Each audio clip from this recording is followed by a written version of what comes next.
The No Nonsense Roundtable. It's a weekly show broadcast on Rochester, New York's 50,000-watt iHeart radio station, News Radio Wham 1180. The host, Dom Genova, interviews guests from all walks of life, all with amazing stories to tell. What you are about to hear is a recording of a previous broadcast with limited commercials. Now, here's host, Dom Genova. Well, welcome everybody to another edition of the No Nonsense Roundtable. I'm Dom Genova, your host, every Saturday right here, 10 a.m. And all the previous shows are on NoNonsenseRoundtable.com, like I like to explain to you. Today, if this show is about people you know and you want to know more about, and people you don't know that you should know, this is a fella both. I mean, absolutely both. I mean, a fellow who is, it describes, I think, on your wiki page as a YouTuber or something, but it goes way, way beyond that. His name is Ryan McBeth, not Macbeth like the Shakespeare thing, but McBeth. And he has, I mean, Ryan, how many people do you have following you on your YouTube channel?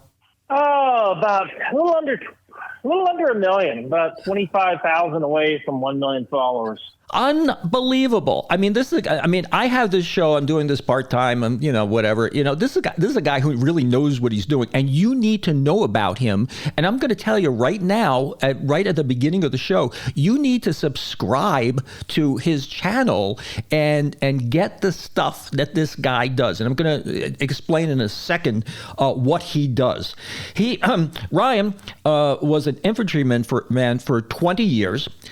He's an Intel analyst, a software architect, a cybersecurity guy, content creator, NEWSMAX commentator, AeroMedLab director of integration. We'll talk about that. A typical SIG guy. Now, explain what a SIG guy is. So, what's funny is I'm not particularly a gun person, but I do own two Sig Sauer pistols. And, I have an M18. I shot an M18 when I was training or I was embedded with the National Guard. They let me shoot the course of fire for the military police. And I have a SIG P365 I carry for concealed carry. And, someone once called me a typical SIG guy. And I had no idea what the heck that, like, what do you mean by that? Like, what is a typical SIG guy? But apparently I was one, so it's kind of become an in-joke in my community. Well, is that, I mean, it must be a brand, like you're a Ford guy or something, right? I mean, that's... Yeah, I mean, but I don't know what the Sig Sauer stereotypes are, right? Yeah. It is just kind of a funny... in-joke in my software community, or my fan community. Well, we're talking by telephone, and you live in like Maryland or something like that. So the audio quality here might be a little bit off, but you really need to hear about Ryan and what he does. I like to say you are like the no nonsense guy of stuff military and political. I mean, you can go to his channel and somebody will have something online about, well, they're selling Patriot missile systems to, Yugoslavia's not around anymore, to Poland, and they're getting them from the Ukraine and the Russians involved. And he'll go, no. Take a look at this picture. This picture says this is not a Patriot system. This is this. And he does this with all this stuff. And I don't know how you do it so frequently. I mean, you produce a lot of stuff every week. Yeah, well, I mean, it's easy when you don't have a life or a girlfriend. It's literally all I do. Well, the thing is that you're. I rolled out of bed today, and I got to work. I'm also a novelist as well. I'm actually finishing touches on a. Oh, let's touch on that. What's the novel about? So I've written a short story before, but my fans asked for it. But this novel is about a hedge fund manager who his supercomputer identifies, trading computer identifies a possible upcoming war with China. Mm-hmm. Now he has to decide whether to actually use the supercomputer to trade against the war, or maybe use the supercomputer to predict trading strategies to actually stop the war from happening. So it's a corporate thriller, I guess you could say, with a little bit of military action mixed in. Oh, yeah, and, so it kind of touches on my experience as a software engineer. Well, and also looks at possible upcoming war with China. The possible or the inevitable? So I wouldn't say that war with China is inevitable. A lot of it depends on how we come up with ways to deter China. Mm-hmm. It also involves looking at how we treat Ukraine, because if China sees that we abandon Ukraine when Ukraine is literally right next to Poland and has a rail connection, then they will feel more emboldened to attack Taiwan, because Taiwan is 6,300 miles away from everything but China. So if we don't stand together on Ukraine, China is going to walk all over Taiwan, probably by 2027 or 2030. Well, one of the things I want to get, I always ask the question, and we can go through it quickly. What did you want to do when you were 10 years old? Were you in Ireland at the time? I'm looking at your No. That's your family. My family, so I was born here. No, it was, I wanted to be a fighter pilot. All right. That's what I wanted to do. And then how did you get in the military? You wanted the military to be your career, I would imagine, right? No, not particularly. I grew up, poor Irish in Lindenwold, New Jersey. And, my dad, he was a warehouse worker. He later managed the warehouse, but he was also he believed that I should learn a trade. And so he wanted me to learn carpentry. And I did the carpentry thing, and I wanted to do computers. When I was in high school, I did go I did shop class and stuff like that. And I am a fair framing carpenter. But while I was in school, we had a computer club, and I really fell in love with programming computers. And, I graduated from high school. My dad wants me to be a carpenter. I want to be a software engineer. And so if you can't get money from your father for college, get it from your uncle. Yeah. Right. Yeah. And I thought I was going to do 4 years and pull the pin and say, all right, I'm done. It's been real. It's been fun, but it ain't been real fun. Mm-hmm. And, something happened. And what happened is that I realized I liked it and I was good at it. It was probably the first thing I've ever been good at in my whole life. And I look, I'm not the greatest computer programmer in the world. I am a good computer programmer. I'm better at finding bugs than most people, but I'm not too good at new development. But I can tell you that when I was a soldier, I was a very good anti-tank and heavy weapons infantryman. I was very good at it, and I liked it. And that feeling of being good at something for the first time, I really, really appreciated that feeling. Well, we're about ready to head into a break, but I want to get into the fact that you were an infantryman for 20 years, and then you have 2 master's degrees. And I think if I was to define as a marketing guy what your talent is, you have a wonderful ability of doing deductive reasoning and doing it in such a way that you engage and communicate with people, that they listen, because people learn, adults learn from engagement and listening to something. This either a metaphor or a story or an explanation, and they don't really do well with blah blah blah blah blah blah blah. And you have a particular talent for that, and we're going to talk about that right after this. This is Dom from my friends at Jack Greco Furniture. You drive your car, you live with your furniture. That's why Nita and I buy our furniture locally from Jack Greco. Hey, lots of old name furniture manufacturers switch to mass production, producing their furniture who knows where. Why settle for that? Jack has quality pieces made by true craftsmen, and if you need a custom piece, Jack can do that for you too. The season's upon us. Jack has quality outdoor furniture you won't find anywhere else. Go to jackgreco.com. Well, welcome back. We are talking to Ryan McBeth, who is beyond a YouTuber. He's got millions of followers. He's got these, I do a YouTube, and sometimes I get like 15 people watching the YouTube. You have some of, what was the most popular one you have? I know you have one 300,000-400,000, like 1 million or something like that. What's the most popular one you got? I think I did a short video many years ago on why tank turrets pop off of their hulls. I think that got like... Oh, yeah. Yeah, I think I saw that.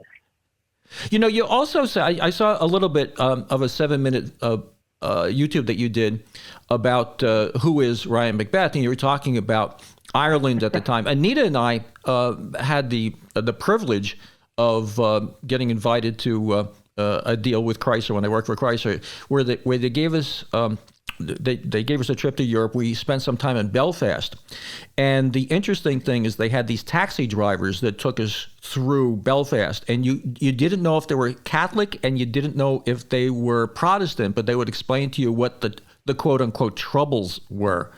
And and you were approaching that. You said something that I thought was very interesting. You said you can walk down the street here in the United States, and you could be a Catholic in a Protestant neighborhood or a Protestant in a Catholic neighborhood, and nobody's harassing you. I mean, the beauty of the country is that people don't really understand how great this place is. And I thought that was a very good point you made. Yeah, nobody cares. Nobody cares what your religion is, or for the most part, what your race is.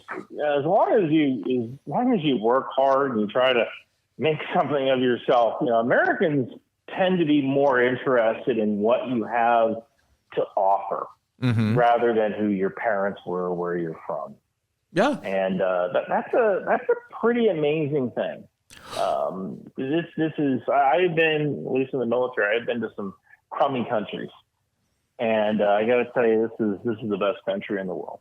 Well, one question I really have to ask you, it maybe a little bit off topic, but you're talking about walking through a neighborhood. How would they know if you're a Catholic or a Protestant? I mean, I can see you're not from this neighborhood.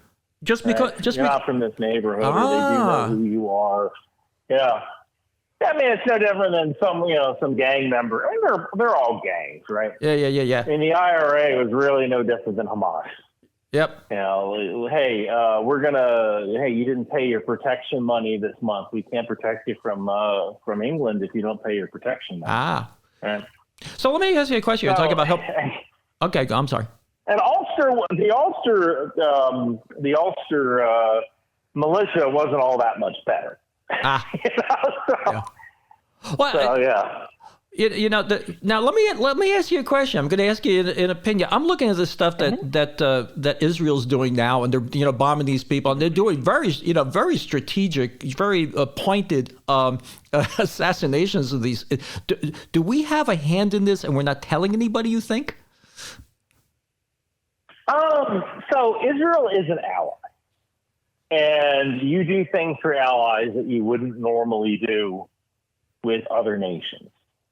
So you could say that the U.S. has a vested interest in ensuring that Israel defeats terrorism on its borders, because a victory against terrorism or fewer terrorists in the world benefits America and benefits the world as a whole. So there is a non-zero chance that we are aiding Israel with some intelligence capabilities. Although Israel is pretty good on their own with intelligence capabilities, we are aiding them with weapon systems, but Israel tends to buy weapon systems from us just in general. And I believe we've aided them with Patriot missile technicians, people who, no, we haven't done that. We haven't done that because Israel removed the Patriot system, but I believe we've set up Patriot missile systems in the Middle East in strategic locations, Patriot and THAAD launchers that could intercept any kind of Iranian ballistic missile attack. And we do that because they are our allies. Yeah. This is how you treat an ally. Well, how about these blowing up pagers? I mean, oh my Lord. I mean, now, I know you said that somebody had to either put C4 in there or something, or they found some way of just making the batteries blow up. I mean, that's kind of scary. Because can you do that on planes and whatever, like commercial airliners, and people don't know. That frightens the hell out of me. Well, that's an interesting question, and it certainly is. You know, that is an interesting question. It certainly is a possibility that an explosive was used. When it first happened, I actually doubted that an explosive was used, mainly because you would have to use, to cover 5,000 pagers with 2 ounces of some sort of explosive, you would need 625 pounds of explosive. That's kind of hard to smuggle into a country. Yeah. Right. If you had told me, Israel intercepted 5 pagers and altered 5 pagers with an explosive, I believe that. And I actually did the math on this, and it would take someone 17 days to alter every single pager. Mm-hmm. Now, of course, you can bring that down with adding more people to the process. But one of the funny things is that we haven't actually seen a teardown of the pager yet. Some of these pagers did not explode. And they didn't, because the battery was dead, or for whatever reason it just didn't go off. So I would imagine those pagers have been sent to Iran for analysis. And one thing we have not seen is we have not seen anyone open up one of these pagers and post it online.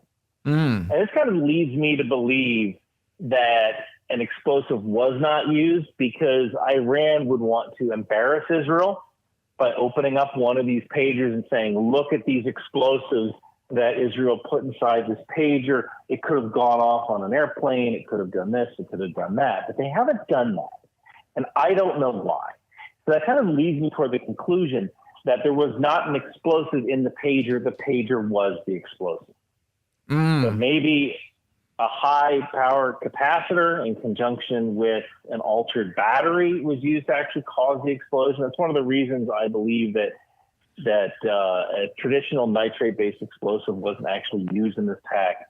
The pager was the explosive. Now, I could be proven wrong, right? But so far, nobody seems to want to talk about this anymore. Well, it scares me. Like, by now, there should have been a pager posted on the internet that's been opened up with an Iranian dude pointing to it with a pen. This is the thing that does this. This is the detonator. This is the explosive. Why hasn't that happened? Well, that's what scares the crap out of me. I mean, because if you could do this, to the Hamas people out in East Shabuk over there, what makes you think that you can't you can't get through security and have these things on a plane someplace? Whether somebody knowingly knows her, he's just a mule. My God. But anyway, enough for the frightening stuff. Let's talk about a little about you. Now, you were infantryman for 20 years, and one of the things, you have 2 master's degrees, right? Let's talk about this. This is really cool. Sure. So I have a bachelor's degree in computer science. I have a master's degree in engineering management, and I have an MSc in cybersecurity. And while I was in, I studied for my degree in computer science, and this was hard because a lot of it was during the global war on terror. Mm-hmm. So you might be on deployment, and you go out on a mission or something like that, and you come back, you clean weapons, you maintain your vehicles, and once you do that, a lot of guys they eat chow and go to bed. I would eat chow, and I would have to do coursework. So you open up your laptop. Now, this is one of the reasons I say that, I haven't been to combat, at least not like Ukraine. Because you look at Ukraine, there's dudes who are on the front lines in trenches every single day getting fired at by Russian artillery. Whereas I would maybe go out on a road, drive down that road, maybe someone tries to blow me up, maybe they don't. And then I come back to a chow hall that's run by contractors, to a gym that's run by contractors, to an air-conditioned room, and to into satellite internet where I can do my college coursework. Right. So I've often said I haven't been in combat, not like we're seeing in Ukraine. So it took me quite a while. It took 8 years to actually get my degree. Mm-hmm. In computer science, my first degree. And that was very difficult because you come back from mission and then all you want to do is go to sleep, but you got to open up your laptop and do work. Yeah. That's hard. We'll be right back to talk more after this. This is Dom from my friend Jim Shelley and his Fanatics Pub and Blues Stage in Lima. We talk all the time about the great blues shows he has, and his patios open on weekends for free entertainment. Jim also has the Bills game on every Sunday. You can go there and watch the Bills in a setting that's more like, well, Cheers than a big impersonal sports bar. Exit 10, Route 390, go east a couple of miles and you're there. I'll be there. Come say hello. Now let me ask you a question. I'm going to change a little bit of a topic. Something I've always I've thought on since the Afghan debacle or whatever. Did that send a signal to our enemies? That how badly that withdrawal came, or was it relatively insignificant? I mean, did that really send a signal saying, "Hey, really, we don't have the nerve, to do this properly"? I think that there was a non-zero chance that the world took a look at how we left Afghanistan and decided to judge how they would behave toward America based on those actions. Mm-hmm. So I certainly think it was a factor. I mean, look, when someone tells you who they are, it would behoove you to listen. Right? Yep. And, at that moment, we certainly could have stayed in Afghanistan. One of the things keeping this whole coalition together was coalition air power. Now, the Afghans were doing a good job against the Taliban. They were fighting the Taliban as long as they had American air superiority. Everything worked out pretty darn well. It was when we took away the air superiority and try to handle aircraft maintenance using contractors over Zoom calls. That's when the problems all started. So, it's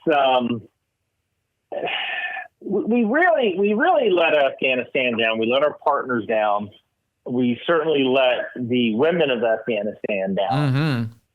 And we also lost a major jump off point to deter China because a large base in Afghanistan like Bagram would have been an excellent way of making China worried about what we could do in their West.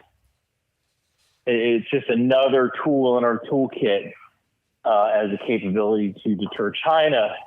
And we just walked away from that. We gave that up. We theoretically, we should have had a base there. We should have had a base in Afghanistan indefinitely, just like we have in Germany and Italy and Japan.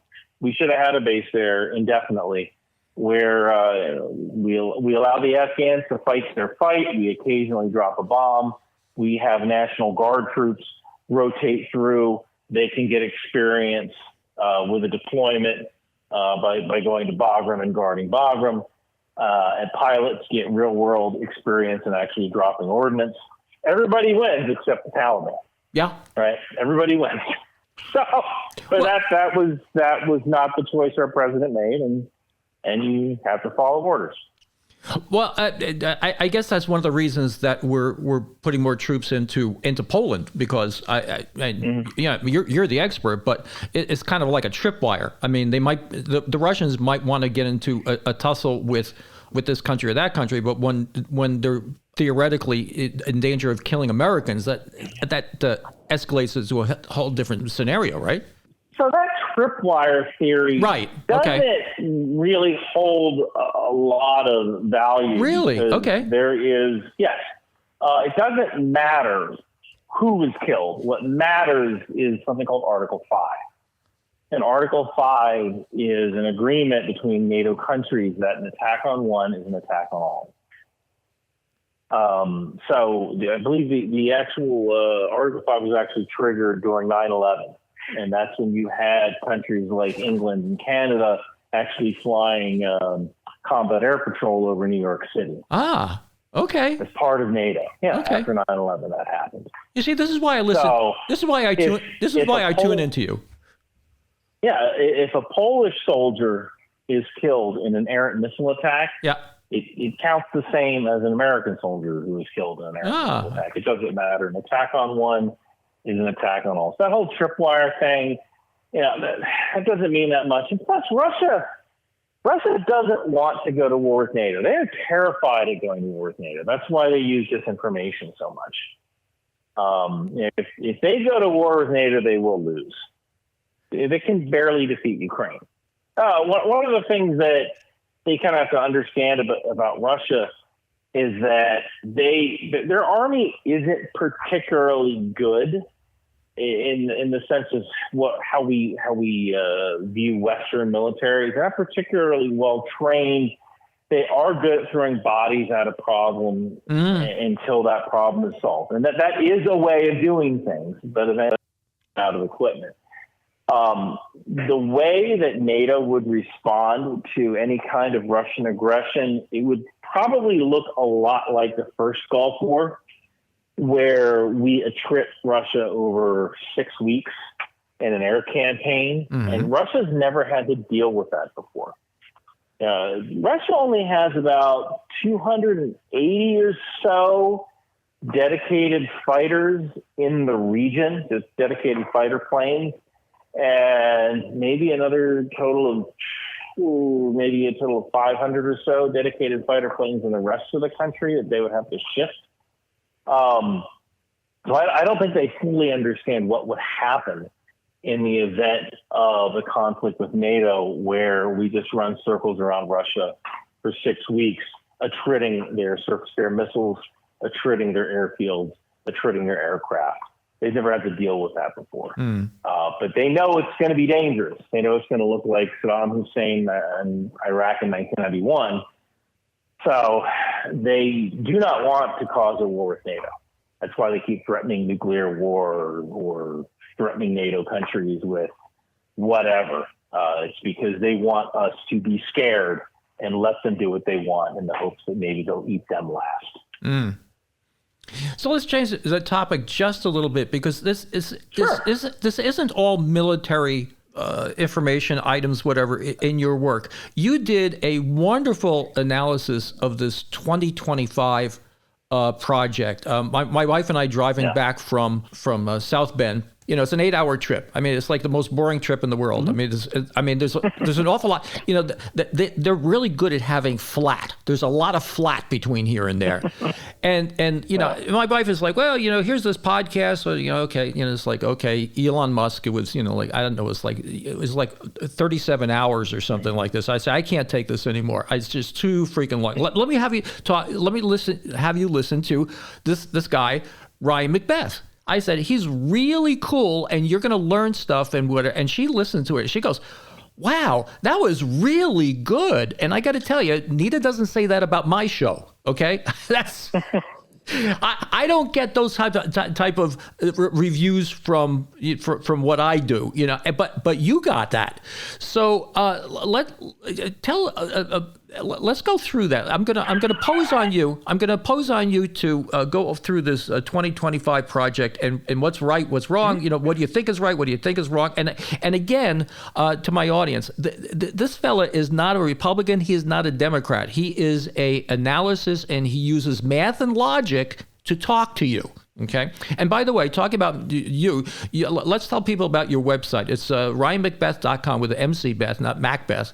And people can sign into your Substack and get your, you got merch and everything going on. So let's talk a little bit about that. Let's do a little retail before we get into the 2025 thing. Sure. You can find me at ryanmcbeth.substack.com. I'm also on Instagram at The Real Ryan McBeth. And my website, not a lot of people actually go to my website. My Substack is way more popular because it shows all the stuff I can't show on my website. And yes, I got merchandise and bunker branding. I'm actually wearing a T-shirt right now called Department of the Boat People, which is what I call the Navy. I very rarely talk about naval topics just because there's so many people who do it better than me that I feel like I would. I can talk about some stuff. I can talk about amphibious landing ships, aircraft carriers, some stuff with destroyers. But for the most part, I leave the Navy stuff up to people other than me. So I used to joke that, hey, they might as well be the Department of the Boat People. The Department of the Boat People. I just don't know much about these guys. Yeah. Well, I'm going to send you a T-shirt. I'm going to send you one of my T-shirts. I invented a town. It's called Middle Finger Lake. Middle finger, like where life is perfect but could always be better. I interviewed Garrison Keillor a couple of weeks ago, and I saw him and I gave him a couple of the shirts. He's like, So anyway, here's the thing. Now, explain to me what Substack is, though. I subscribe to Substack, but Substack is people are not familiar with it. It's an app that you can get different types of communication on it. What is Substack actually? I think of Substack as just sort of it's like a newsletter. It's really no different than any other kind of newsletter, except this particular newsletter allows video. And you can be a free member, you can be a paid member. I prefer people who are paid members. It is literally how I feed myself and pay my mortgage these days. It's through Substack and YouTube. And by so it's just a newsletter service. And you get an alert whenever a new article is published. And usually, I use Substack extensively because YouTube demonetizes a good portion of my videos. In fact, they demonetized the video just this morning. Really? Yeah. So Substack is like an umbrella that has different presenters in it other than you, obviously, right? So Substack has thousands upon thousands of newsletters. Okay. And in some ways, it's similar to Patreon. Where, a lot of times on YouTube, if you're in or something, your car YouTube channel, you can sign up for Patreon.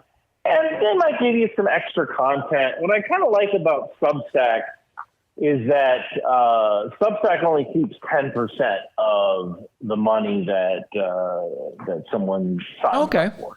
So you get a significant portion of that, and their overhead is very low. And it just allows me to be more creative and just do stuff that I want to do that maybe might not necessarily be commercially successful. I've shown a lot of death on my Substack page, and it's not showing death for the sake of showing death. It's saying, hey, all right, you see the way this tank was blown up. Right. Here's what these people did wrong. And I can't show that on YouTube because showing combat footage can get you demonetized. So a lot of times on YouTube, or a lot of times in Substack, if you are a soldier and you want to use one of my videos as a training tool, I say, let me know. I'll give it to you for free. I'll give you an account for free, and I'll let you download the video, and you can use it in a PowerPoint presentation. If you want to say, here's what these people did wrong, or watch this ambush, here's how they executed this ambush, and what happened in every step. So. That's Substack. It's very useful. Now let's get into this 2025 thing, because the presentation on the they're making out this 2025 thing like, well, if Trump gets in power, they're going to start arresting everybody and put them in concentration camps and all this other stuff. So just sort this all out as much as you can you? The sigh. That's not a good sign. A sigh. So can you rephrase that in one sentence? Yeah, go ahead. But you want me to read? No, can you rephrase that in one sentence? Well, can you? Tell me the things that. I guess the thing is, you went through a rather lengthy presentation on that, which I would not mind you doing again, because we can do anything we want on the radio and YouTube. But there's so much disinformation in there. You did a particularly good job of, they're saying this, but this is really what it is. I mean, so can you go through some of that stuff? I mean, they're saying something, and it's really not outrageous because I took a look at this and it's really not the way it is. No. I mean, that's what you did, and it was really great. Like I said, take as much time as you want, because I mean, I'm not paying you for this. You're much more talented than I am. So go ahead. So Project 2025 was a document created by an organization called the Heritage Foundation. The Heritage Foundation is sort of like a conservative think tank. And every presidential election, they actually come out with this document for, in case a conservative president is elected, here is the plan that we would like to implement. And in this particular case, you have a Republican presidential candidate, a conservative presidential candidate, who really doesn't care what anybody else thinks. That's a very nice plan. Probably not going to use it. I'm going to do what I want to do. And that's kind of how President Trump works, right? Yeah. He didn't ask for the Heritage Foundation's help, and it's not necessarily a foregone conclusion that he's going to implement any kind of plan if he is elected. But an infographic was put out that contained only 17% truthful facts about this particular Project 2025 plan. And I cannot prove that a foreign actor actually created this infographic. I believe this was a domestic actor who just made up a bunch of stuff that sounded dangerous, put it into an infographic, put President Trump or former President Trump on the cover of the infographic, and sent it out to people on the internet with a bunch of lies. Some of those lies are things like Project 2025 will ban the teaching of slavery in classrooms, like the teaching of that slavery happened. Or Project 2025 bans birth control. And, there were numerous lies in that document. There were some true items in there. Like one of the things Project 2025 said is Project 2025 calls for the elimination of the Department of Education. That is absolutely true. Mm-hmm. And I can tell you this, I have absolutely no idea what the Department of Education actually does. I have no idea what they do. I actually looked it up. They don't actually seem like, do they give money to like they do have like Pell Grants and stuff like that, but that can be administered by somebody else. But what does the Department of Education actually do? And I don't know, because last I checked, all these schools, schools are run by like your local school districts. So it's not like the federal government has some kind of one America education policy or here's what must be taught in schools. It seems like maybe the Department of Education collects data, but that's kind of what we have the Department of Commerce for. I mean, the Department of Commerce might as well be called the Department of Data. Right? Right. And that's what they do. They collect data. That's where NOAA is, the National Oceanographic and Atmospheric Administration. Department of Commerce is the Department of Data.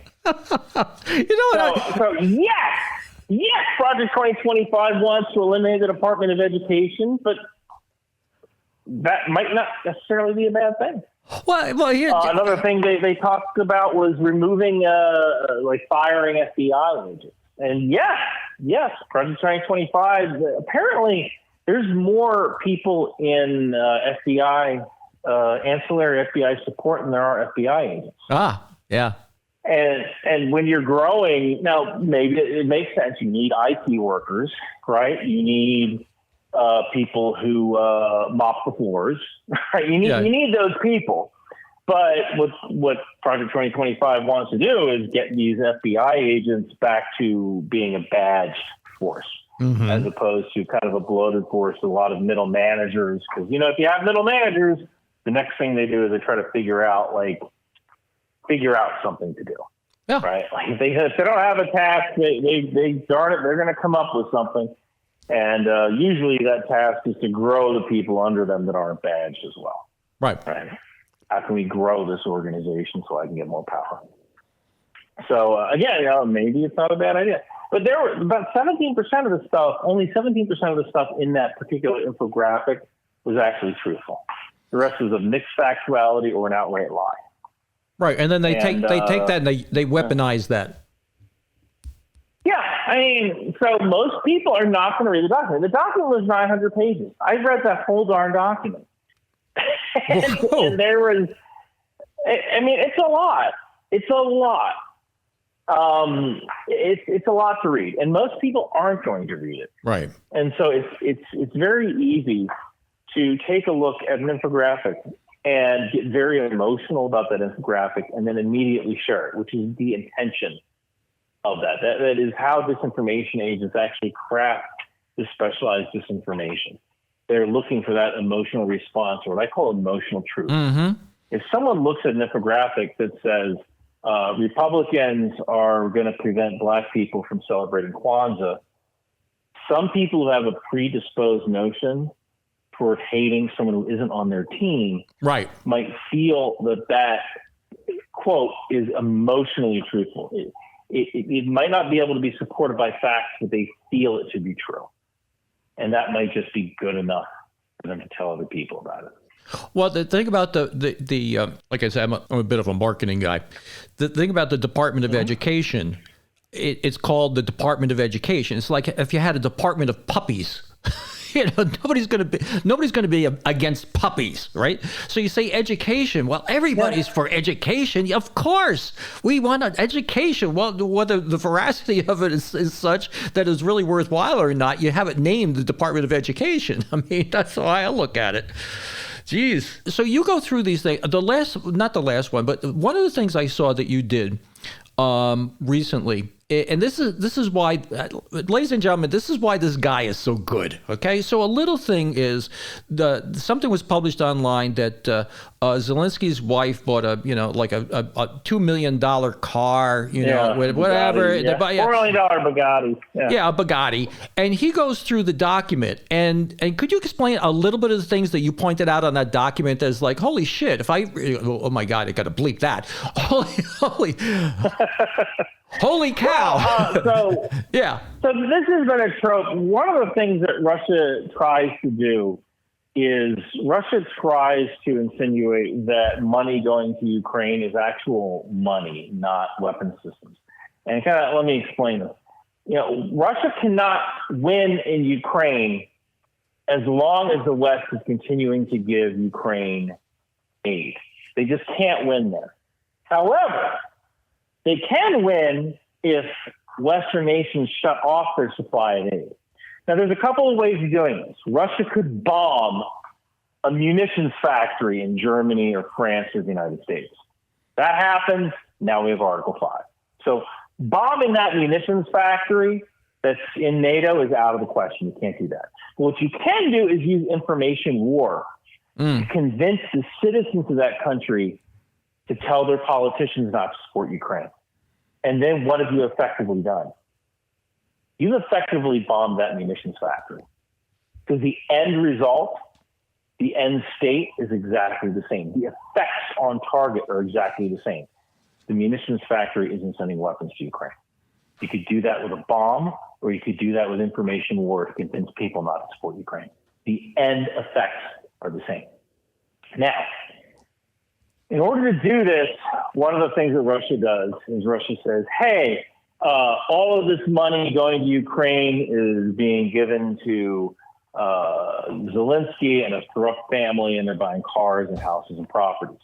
Some cash is being sent to Ukraine. For the most part, the items being sent to Ukraine are old U.S. weapon systems. One thing a lot of people don't understand is that rockets expire. Yeah. The actual fuel. Yep. There's a sell-by date. There's a shoot-by date on rockets. Mm-hmm. You must fire this thing by a certain date. And if you don't, you have to send it back to the manufacturer. And I think it costs like twice as much to actually demill it and destroy it in a safe environment, because rocket fuel is hazardous waste. So you must shoot it. So what we're sending over to Ukraine are basically missile systems that are about to expire. Ukraine gets to shoot them. We get to be saved on the cost of actually demilling that weapon, disposing of that weapon. And then that money that's been allocated is money that we're paying defense companies to build new weapon systems that we're going to have to buy anyway. Now, going back to the Bugatti, this particular document, it was released with an AI salesperson complaining that Zelensky's wife came into his dealership and was very rude. And it was supposedly a French Bugatti dealership. And the line was, so there were some initial problems. The first is that there was like no value-added tax, and France has value-added tax. They also use decimal points instead of commas. France uses a comma where you'd normally see a decimal point. It's just how they do things. There were other issues, such as the receipt actually wasn't printed out in the correct letterhead for that particular auto dealership. There were some problems with the actual address. There were some problems with the document mixing English words for different kinds of colors and French words. So I believe they use black instead of noir. And of course, in France, you would say noir, not black.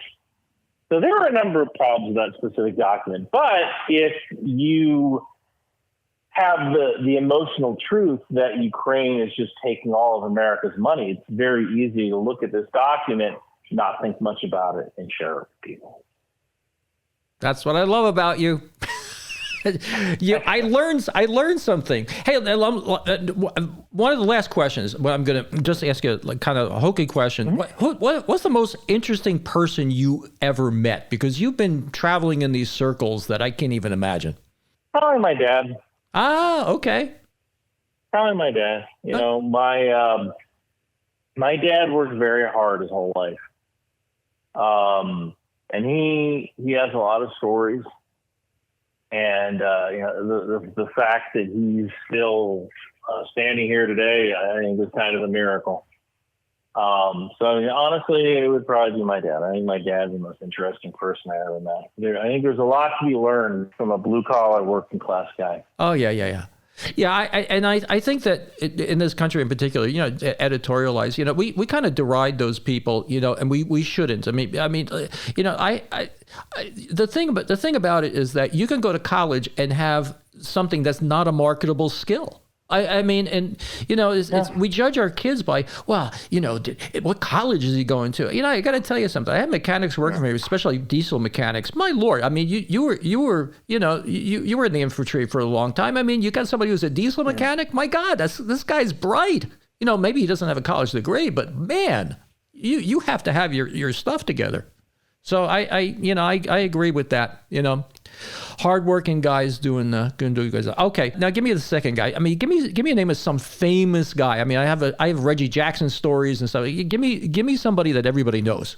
Give you somebody that everybody knows. A famous person that everybody knows. Well, so tell me the most interesting person in the business, either in the military that you know, or probably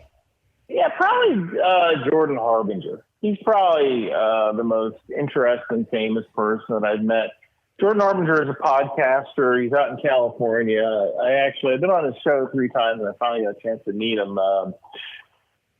Maybe about 3 weeks ago when I was in California. We went to dinner, and this guy, he has been all over the world. He's actually been kidnapped twice. Whoa! I probably would have learned that for the first time. Kidnapped in Gaza once. The learning curve. I think he was kidnapped in Gaza once and in Serbia once. Yeah. He speaks Chinese. It's really what a fascinating life this guy has. He's done a lot of stuff in his life. So that's probably Jordan Harbinger. Well, let's give him a plug then. Is he on Substack too? Well, you can find him on YouTube and Spotify. Okay. So Jordan Harbinger. Yeah. Didn't you introduce him to me the other day? Maybe. Yes, I did introduce you to him. I suggested you go on his podcast and talk about cars. Correct. Oh, yeah. My impending book that should be published in the next. Well, I'll do a little retail for myself. It's going to be published in the next couple of months. It's I Hate Car Shopping. I'm gonna send you the introductions to that today if you'd like to read it, just for the heck of it. But I have the introduction to it because most people have no idea at all. And then it's like that no nonsense thing, just going out there and telling people what is and not making really big bad judgments and stuff like that, because there are some really good dealers and some guys that try to snooker you. So with that, Ryan, I have to tell you, I am so happy that we connected. I've been looking at you all these years and seeing what you do, and the expression I use myself is math and logic. Anytime I look at something, math and logic, and you have your brand, You do a great job at it. You are a character, and you have character, and you have made a character of yourself, which is really great. And one of these days we'll see if we can't get you to give a lecture here, maybe at one of the colleges. Or it'd be a perfect place for you would be the Rochester Institute of Technology or something like that. But we'll be investigating that, and I'll send you a bit about my book as we go. All right, fantastic. Thank you so much for inviting me on. Well, thank you. And with that, next week, same time, same place. It's the No Nonsense Roundtable. Thanks for listening. Tune in every Saturday from 10 to 11 on News Radio Wham 1180. Don't forget to like and subscribe, and we'll make more.